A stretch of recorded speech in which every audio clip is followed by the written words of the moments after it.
아담의 가정의 종교 싸움. 창세기 4장 1절에서 12절.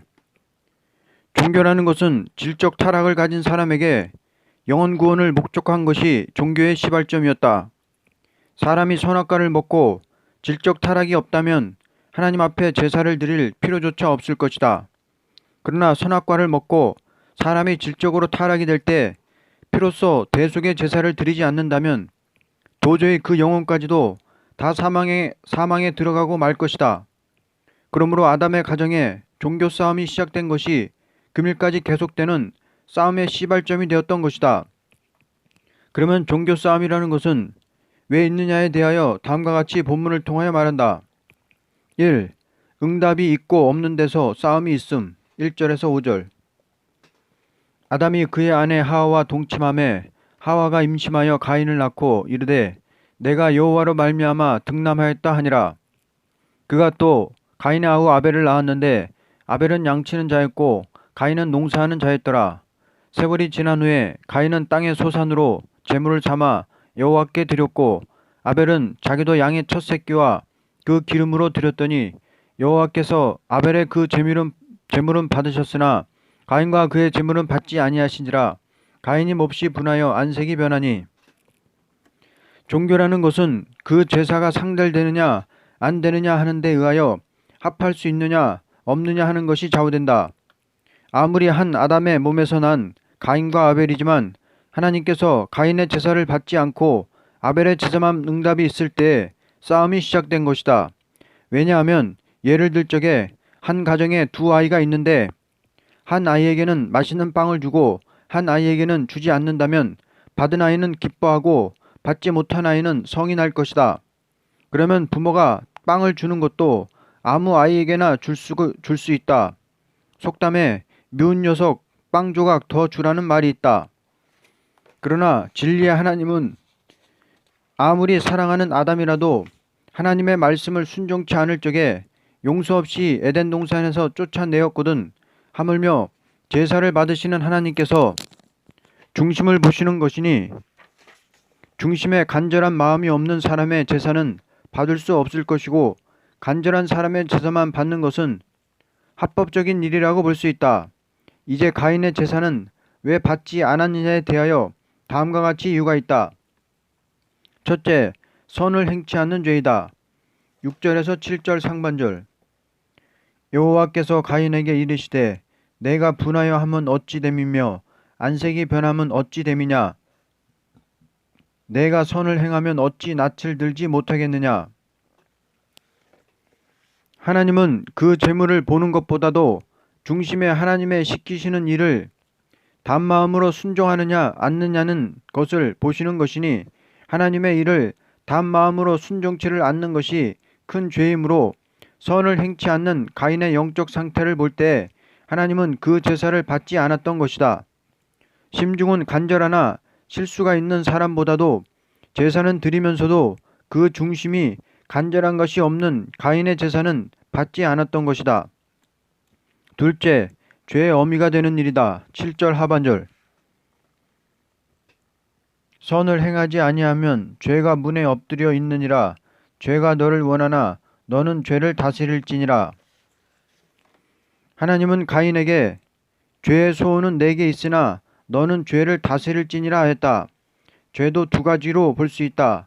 자기가 고의적으로 지은 죄가 아니고 상대편에 끌려서 실수한 것은 죄의 어미가 되는 행동이 아니로되 옳은 사람을 이유 없이 미워하는 것은 죄의 어미가 되는 것이다. 미워하는 마음 자체는 그 마음을 정욕의 사단이 점령했기 때문에 형제를 미워하는 마음이 생기는 것이니 상대편이 내게 감정을 줌으로 끌렸다는 것과 상대편이 내게 옳게 대해 주는데 해코자 하는 마음이 생긴다면 그것은 벌써 그 속에 마귀의 역사가 주인이 된 증거라고 볼 수 있다. 언제나 제사를 드리는 사람이 남을 사랑하는 마음과 자기 부족을 깨닫는 마음으로 제사를 하면 받으실 것이로되 자기가 옳다는 생각을 가지고 남을 미워하는 제사는 도저히 받을 수 없을 것이다. 셋째, 하나님의 대적이 된 일이다. 8절에서 9절. 가인이 그 아우 아벨에게 말하고 그들이 들에 있을 때 가인이 그의 아우 아벨을 쳐 죽이니라. 여호와께서 가인에게 이르시되 내 아우 아벨이 어디 있느냐? 그가 이르되 내가 알지 못하나이다. 내가 내 아우를 지키는 자이니까. 대적이라는 것은 두 가지로 볼 수 있다. 내가 사랑하는 사람을 해치는 것도 내 대적이요, 직접 나를 대적하는 것도 내 대적이 되는 것이다. 하나님은 아벨의 제사를 받았는데 가인은 아벨을 죽였으니 하나님의 대적이요, 하나님을 대하여 반항심을 가진 것이니, 즉 하나님이 기뻐하는 아벨을 죽인 일인 동시에 하나님의 말씀에 대적했던 것이다.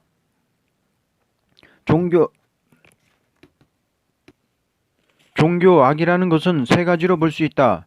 첫째는 외식하는 일이요, 둘째는 시기하는 일이요, 셋째는 하나님이 하시는 일에 불평을 두는 일이다. 그러므로 이러한 마음이 있는 사람은 종교를 믿어도 하나님을 대적하는 사람이 되는 것이다. 2. 억울한 피와 보응. 10절에서 12절. 이르시되 내가 무엇을 하였느냐? 내 아우의 핏소리가 땅에서부터 내게 호소하느니라.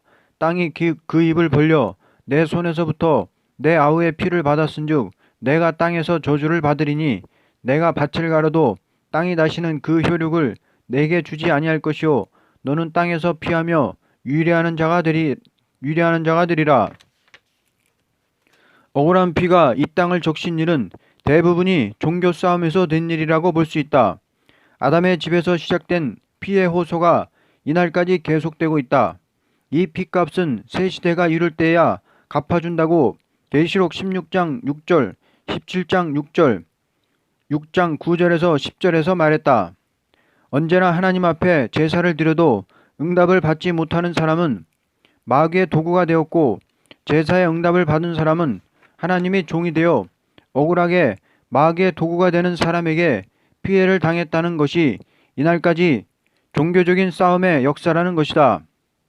그 싸움은 이제 끝을 맺는 단계에 들어온 것이 우리 앞에 남은 전쟁이라는 것이다. 아담은 미약함으로 남에게 끌려 범죄했으니 그의 제사는 받았지만, 가인은 남에게 끌려서가 아니고 짐짓 하나님의 사람을 미워하고 죽인 죄이므로 하나님의 대적이니 하나님을 배웁지 못하고 저주를 받아 영원히 멸망의 자식이 되었던 것이다. 이와 같이 금일도 종교의 싸움이 진리를 위하여 피해를 당한 자는 다시 살아서 왕권을 받을 것이고, 피해를 주던 자는 영원히 멸망의 자식이 되는 것이다. 아벨이 형에게 죽은 것은 선악과를 먹은 죄값에 죽은 것이 아니고 의로운 제사를 위하여 죽었으므로 그는 죽었더라도 왕권을 받게 될 것이다. 하나님께서 언제나 의로운 사람을 마귀의 도구가 되는 거짓 종교인에게 죽게 한 것은 핏값을 갚는 날에 왕권을 주기 위한 방법이라고 본다. 결론. 하나님은 마귀를 들었을 적에 아담 하와는 직접 뱀으로 꿰어보았지만 가인 때부터 지금까지는 종교인으로서 의로운 제사를 못 드리는 자는 다 영적으로 마귀의 정복을 당해서 뱀의 도구가 되었던 것이다. 그것이 지금까지 내려와서 끝을 맺는 것이니, 계시록 13장 11절 이하를 보면 거짓 선지가 참된 성도를 해치는 정책을 쓰는 것이 마지막 환란인 것을 가르쳤다. 아들의 영화와 아버지의 영화. 요한복음 17장 1절에서 7절. 영화라는 것은 아들의 영화와 아버지의 영화가 무엇인 것을 알아야 한다. 우리 기독신자가 덮어놓고 영화를 바라본다는 것은 오히려 어리석은 일이 될 것이다. 그러므로 성자의 영화와 성부의 영화를 바로 아는 데서 우리는 영화롭게 될 수 있다. 1. 성자의 영화 1절에서 2절. 예수께서 이 말씀을 하시고 눈을 들어 하늘을 우러러 이르시되 아버지여, 때가 이르러 싸우니 아들을 영화롭게 하사 아들로 아버지를 영화롭게 하게 하옵소서. 아버지께서 아들에게 주신 모든 사람에게 영생을 주게 하시려고 만민을 다스리는 권세를 아들에게 주셨음이로소이다. 예수님께서 영화롭게 된 일은 무엇이냐는 것을 다음과 같이 말할 수 있다. 첫째, 사람의 몸을 입고 인간에게 온 일이다. 성자께서 영원히 성자의 신으로 있다는 것은 영화가 될 수 없다. 하나님이 천지 만물을 창조하고 아담을 낼 때 아담 자신이 영화롭게 될 인격을 준 것이 아니고, 사람이라는 것은 아들의 이름으로만이 영화롭게 되기를 원하는 것이 하나님의 심정이었다. 그러므로 예수 그리스도께서 둘째 아담으로 나신 일이 창조의 목적을 달성할 하나님의 거룩한 뜻인 것이다. 흙에서 난 몸이 흙으로 돌아가고 만 것이 영화가 될 수 없고 하나님의 소원이 될 수가 없다. 그러므로 성령의 역사로 거룩한 물과 피가 마리아에게 임하여 그 몸이 인간에게 탄생되었다는 것은 성자에게 가장 영광스러운 일이 되는 것이다. 사람이라는 것은 완전한 몸이 없이는 영화라는 것이 다 풀의 꽃과 같은 것이다. 그러므로 성자의 신이 완전한 몸을 하나님께 받았다는 것은 큰 영화를 가져올 싹이 되었던 것이다. 둘째, 그 몸이 대속의 제물이 된 일이다. 아무리 성자가 완전한 몸을 성령의 잉태로 받았다 하여도 그 몸을 가지고 홀로 있다는 것은 영화가 될 수 없고 그 몸이 만민의 죄를 대신하여 죽음으로써만이 천하 만민이 예수님의 몸과 같은 몸으로 가지게 된다는 것이 큰 열매가 되는 것이니 영화가 되는 것이다. 셋째, 통치권을 가지게 되는 것이다. 하나님께서 인생을 통치하려 해도 죄진 사람을 그냥 두고 통치한다는 것은 하나님께 영광이 될 수가 없다. 그러므로 만민을 다스리는 권세를 그 아들에게 맡긴 것이 만민에게 영생을 주는 일이 되므로 영화롭게 된 것이다. 2. 성부의 영화 3절에서 7절. 영생은 곧 유일하신 참 하나님과 그의 보내신 자 예수 그리스도를 아는 것이니라. 아버지께서 내게 하라고 주신 일을 내가 이루어 아버지를 이 세상에서 영화롭게 하였사오니 아버지여, 창세전에 내가 아버지와 함께 가졌던 영화로서 지금도 아버지와 함께 나를 영화롭게 하옵소서. 지금 그들은 아버지께서 내게 주신 것이 다 아버지로부터 온 것인 줄 알았나이다. 조물주 하나님은 영화를 목적 두고 창조하신 것이다. 여호와의 신은 자기 홀로 있어서 아무런 영화가 없으므로 대자연을 창조하시고 자연을 통하여 영광을 받으시는 것보다도 그것을 바로 사용할 수 있는 사람을 만들어서 그 사람을 통하여 창조의 목적을 달성하고자 하는 것이 하나님의 뜻이었다. 그러나 하나님의 피조물이 된 사람은 자기 힘으로 도저히 자연을 바로 사용하는 인격을 가지 못하므로 오히려 자연계를 지배하는 것보다도 자연계의 지배를 받고 오히려 그 물질 앞에 종이 된 인생이라는 것은 조물주를 영화롭게 못하고 노엽게 하는 일이 된다. 이제 성부의 영화는 무엇이냐는 것을 다음과 같이 말한다. 첫째, 하나님이 시키시는 일을 행하는 자가 있으므로 3절에서 4절. 영생은 곧 유일하신 참 하나님과 그가 보내신 자 예수 그리스도를 아는 것이니라. 아버지께서 내게 하라고 주신 일을 내가 이루어 아버지를 이 세상에서 영화롭게 하였사오니.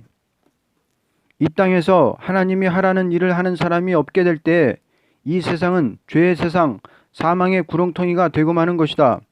아담 하와가 하나님의 하라는 일을 다 하였던들 그야말로 얼마나 큰 영화가 될 것인가. 그러므로 예수님께서는 아버지께서 내게 하라고 주신 일을 내가 이루어 아버지를 이 세상에서 영화롭게 하였다고 말씀한 것이다.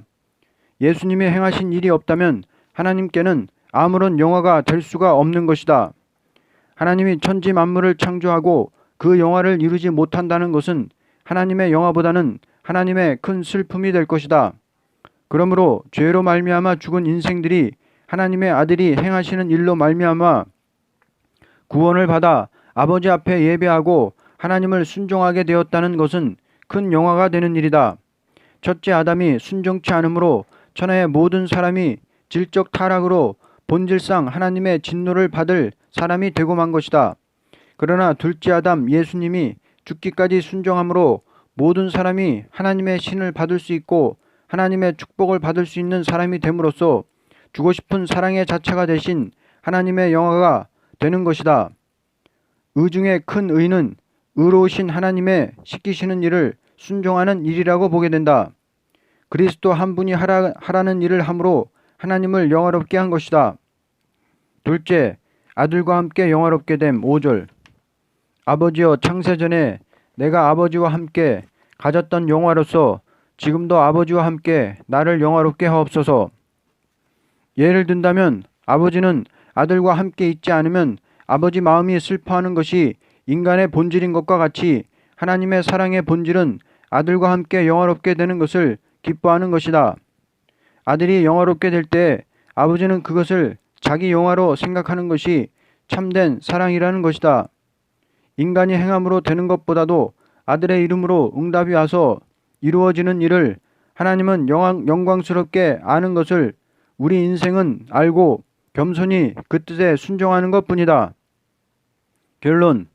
영화라는 것은 사람에게는 있을 수 없고 성부, 성자의 영화 아래서 우리는 같이 영광을 누리게 되는 것이 우리의 영화라는 것이다.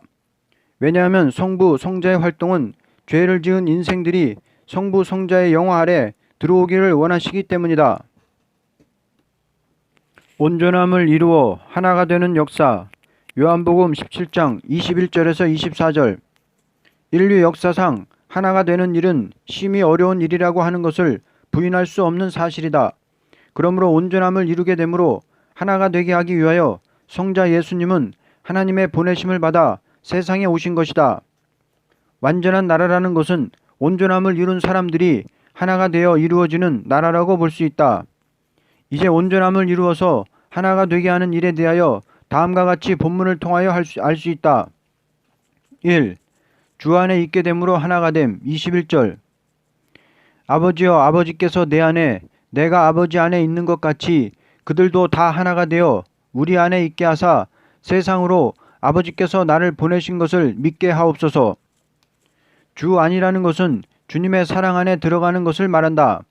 하나님께서 인간을 사랑하는 그 사랑 안에서 아들에게 사명을 맡겨 세상에 보내심으로 아들이 그 뜻에 순종함으로써 아버지와 아들이 하나가 되는 일을 한 것과 같이 우리는 주님의 사랑 안에서 하나가 되는 것은 나라는 자체는 다 각각 다르지만 주님의 사랑을 받을 때 하나님이 우리를 사랑함으로 아드님을 보내셨고 그 아들을 통하여 우리가 하나님의 사랑을 받음으로 그 사랑 안에서 우리가 하나가 될 때 우리는 아버지의 아들 안에서 하나를 이루는 것이다.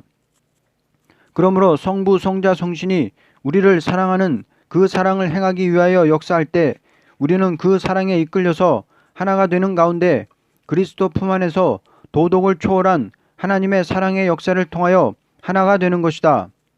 그러므로 우리가 하나 되는 것은 하나님의 그 사랑을 완전히 받아서 그 안에 들어가는 것으로만이 하나가 될 수 있고 그 밖에서는 도저히 하나가 될 수 없는 것이 인간의 타락의 본질이라는 것이다. 2. 영광을 받음으로 하나를 이룸. 22절. 내게 주신 영광을 내가 그들에게 주었사오니 이는 우리가 하나가 된 것 같이 그들도 하나가 되게 하려 함이니이다. 세상 영광을 바라보는 자는 서로 물고 싸우다가 피차에 망하는 것이요 하나님의 영광을 받는 자는 완전한 인격으로서 하나를 이루기를 성부, 성자가 하나를 이룬 것과 같이 되는 것이다. 이렇게 되는 것은 사람이라는 것은 만족한 영광을 소유하게 될 때 더 이상 좋은 것을 바라지 않게 되므로 명예의 욕이나 물욕이나 그 밖에 모든 정욕이라는 것이 있을 수가 없다. 왜냐하면 정욕이라는 것은 완전한 것을 받지 못한 타락한 인생이 만족이 없으므로 얻어보려는 마음이 있을 적에 정욕이라는 것은 발생하게 되는 것이다. 그러므로 하나님의 영광을 받은 자는 세상 영광을 분토같이 보게 되므로 만족함을 얻은 인격으로 하나를 이루게 되는 것이다. 어떠한 종이 세상의 어떤 영화를 바라는 마음이 있다면 이것은 하나님의 영광을 받지 못한 증거라고 본다. 그러므로 주께서 이 본문에 하신 말씀은 내게 주신 영광을 내가 저희에게 주었사오니 이는 우리가 하나가 된 것 같이 저희도 하나가 되게 하려 함이니이다 라고 하였다. 우리 인생은 주께서 주시는 영광을 받은 자가 아니고는 완전히 하나가 될 수가 없는 것이다. 3. 성부 성자의 일체된 역사로 하나를 이룸. 23절에서 24절. 곧 내가 그들 안에 있고 아버지께서 내 안에 계시어 그들로 온전함을 이루어 하나가 되게 하려 함은 아버지께서 나를 보내신 것과 또 나를 사랑하심 같이 그들도 사랑하신 것을 세상으로 알게 하려 함이로소이다.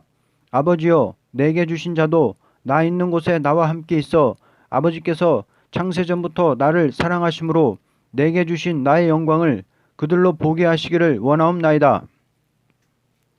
하나님께서 인생을 일남일녀로 창조했지만 선악과를 먹은 아담과 하와의 몸에서 가인과 아벨이 나오게 되므로 하나를 이루지 못하고 형이 동생을 때려 죽였다는 것이 아담 하와의 처음 열매가 되었던 것이다. 그러므로 하나님의 말씀을 순종치 않는 가정은 고륙상쟁의 비참을 이루어 피로 이 땅을 적시는 일이 시작된 것이다. 아무리 신앙이 좋다는 아브라함이라도 이스마엘과 이삭이 나옴으로 원수가 되었고, 이삭의 몸에서 에서와 야곱이 나옴으로 원수가 되었고, 야곱의 몸에서 12아들이 있었지만 하나를 이루지 못한 것은 하나님 말씀을 순종치 않은 아담 하와의 혈통이 되었기 때문이다. 그러나 독생자 예수님이 죽기까지 아버지의 뜻을 순종함으로 하나님과 예수님이 하나를 이루는 역사로 말미암아 타락한 우리에게 완전함이 이루어진 것이다. 그러므로 성부 성자의 완전 역사로 말미암아서 만이 하나가 된다는 것이다. 첫째 아담이 하나님과 의합하지 않으므로 인간의 싸움이 왔고, 둘째 아담 예수님이 하나님과 의합함으로 싸움이 없는 평화통일의 왕국이 이루어지는 것이다. 결론. 하나님의 소원이 온전한 사람으로 하나가 되어서 나라를 이루는 것이요, 사람이 원하는 것도 누구나 다 하나가 되기를 원할 것이다. 그러나 사람이 하나가 되기를 바라지만 하나님이 하나 되게 하는 역사를 순종치 않을 때에 오히려 하나가 되어 보겠다는 목적에서 피 흘리는 전쟁이 역사적으로 벌어진 것이다.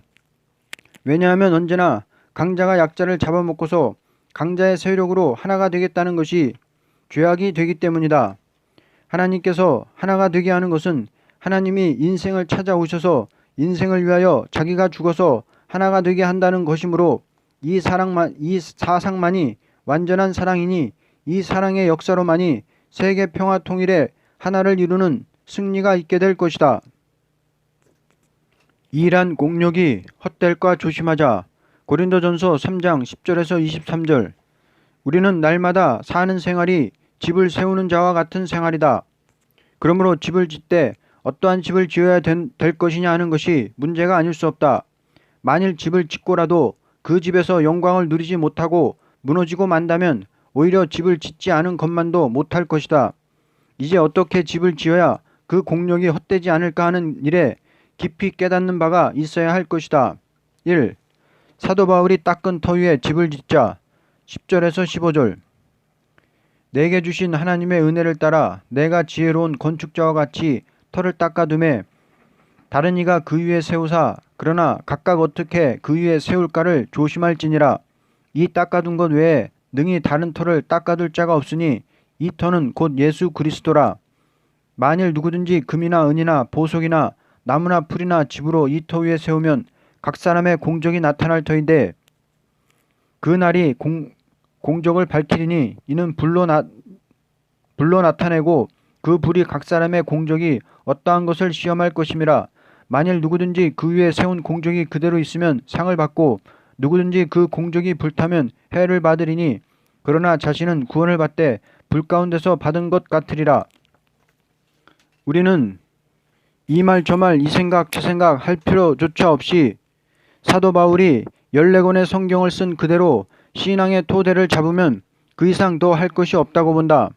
왜냐하면 하나님께서 바울에게 십자가의 도를 남보다도 더 명확히 쓸 수 있는 영감을 주었다고 본다. 그러므로 바울이 전한 복음은 완전히 기독교의 정통 신앙의 터를 닦았다고 본다. 이 사람은 과거 청년적에 바울 서신을 많이 본 것은 어느 성경보다도 내 신앙에 완전한 확신을 주기 때문이었다. 누구든지 바울 사도에 기록한 서신에서 조금이라도 가감된 신앙을 가진다면 그 터를 바로잡지도 못한 사람이라고 볼 수 있다. 그러므로 바울이 전한 복음에서 완전한 터를 잡고 다음과 같이 해야 될 것이다. 다른 터를 닦을 자가 없다고 생각을 두어야 한다. 우리는 대표적인 종이 받은 것 외에 다른 것이 없다고 보는 것이 옳은 신앙관이다. 왜냐하면 하나님께서 세운 대표이기 때문이다. 바울 사도가 전한 복음에서 가해도 교만이요 감해도 교만일 것이다. 왜냐하면 바울 사도를 들어서 우리에게 완전한 신앙의 토대를 잡도록 성신이 역사하셨는데 여기에 기준하지 않고 다른 무엇을 생각한다면 바울을 대적하는 것보다도 성신을 근심케 하는 일이 되기 때문이다. 둘째, 불타지 않을 것으로 세워야 될 것이다. 우리의 수고라는 것은 두 가지로 볼 수 있다. 주님께서 갚아줄 수고도 있고 갚아줄 것이 없는 수고도 있으니 만일 어떤 사람이 그리스도만을 중심하지 않고 어떤 인물이나 교파를 중심해서 수고했다면 주님은 책임을 질 수가 없다. 왜냐하면 주님의 일은 어떤 개인이나 개교파를 초월해서 많은 사람을 구원하고자 하는 것밖에는 없기 때문이다. 어떤 사람이 어떤 사람에게 끌려서 그 사람에게 보이려고 일했다면 그 사람을 위해서 일한 것이니 이것은 풀이나 짚으로 지은 집과 같이 몇 날이 못 가서 없어질 것이다. 그러므로 작은 일이나 큰 일이나 주님만 중심해서 그 뜻에 복종하는 수고 외에는 다 헛수고가 될 것이다. 2. 일꾼된 자격을 가져야 할 것이다. 16절에서 17절. 너희는 너희가 하나님의 성전인 것과 하나님의 성령이 너희 안에 계시는 것을 알지 못하느냐? 누구든지 하나님의 성전을 더럽히면 하나님은 그 사람을 멸하시리라. 하나님의 성전은 거룩하니 너희도 그러하리냐? 일꾼이라는 것은 자기 홀로 일할 수 없고 성신이 내주하여 역사하는 대로 쓰여지는 것뿐이다. 그러므로 하나님은 무소불능의 신이시지만 일하는 사람의 몸을 거룩한 성전같이 성별되게 쓰는 것이니 일꾼된 자가 자기 몸을 함부로 아무 곳에나 쓴다는 것은 하나님의 성전을 더럽히는 것과 같다. 우리 몸은 주의 피로 산 몸이니 주님이 가실 곳을 우리 몸이 가고 주님의 붙들 사람을 우리 손으로 붙들어주고 주님이 하라는 말을 우리 입으로 하게 되고 주님이 하시던 일을 우리 몸으로 하는 것이 일꾼이라는 것이다. 그러므로 주님께서는 아버지께서 나를 보내신 것 같이 나도 너희를 보내노라 말씀하면서 성신을 받으라고 했던 것이다. 하나님은 예수님의 몸을 세상 죄를 걸머쥐고 죽으라는 사명을 맡겨보냈고 주님께서 부활하신 후에 우리를 쓰시는 것은 주님이 행하신 일을 우리가 나가서 전하되 주님의 대행자로 모든 사람을 구원하는 일에 전력을 두어야 하는 것이다. 다시 말하면 주님은 신앙의 대상을 완성시킨 일을 하셨고 우리는 모든 사람이 바로 믿도록 전할 책임이 있는 것이다. 3. 지혜로운 자가 되어야 한다. 18절에서 23절. 아무도 자신을 속이지 말라. 너희 중에 누구든지 이 세상에서 지혜 있는 줄을 생각하거든 어리석은 자가 되라. 그리하여야 지혜로운 자가 되리라. 이 세상 지혜는 하나님께 어리석은 것이니 기록된 바 하나님은 지혜 있는 자들로 하여금 자기 꾀에 빠지게 하시느니라 하였고 또 주께서 지혜 있는 자들의 생각을 헛것으로 아신다고 하셨느니라. 그런즉 누구든지 사람을 자랑하지 말라. 만물이 다 너희 것임이라. 바울이나 아볼로나 게바나 세계나 생명이나 사망이나 지금 것이나 장래 것이나 다 너희의 것이요 너희는 그리스도의 것이요 그리스도는 하나님의 것이니라. 하나님께서 제일로 싫어하는 것은 하나님의 일을 세상 지혜로 하려는 자라고 본다.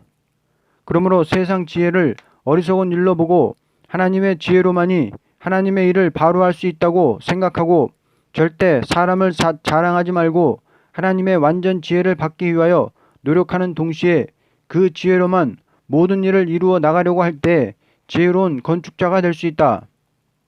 결론. 인간 생활의 가장 비극은 남지 못할 일을 위하여 수고하는 생활이라고 본다. 또는 인간 생활에 있어서 가장 복된 일은 작은 일에서나 큰 일에서나 영원히 없어지지 아니할 일을 하는 자라고 보게 된다. 그러므로 바울은 내게 주신 하나님의 은혜를 따라 내가 지혜로운 건축자와 같이 터를 닦아둠에 다른 이가 그 위에 세우나 각각 어떻게 그 위에 세우기를 조심할지니라 라고 하였다. 아멘.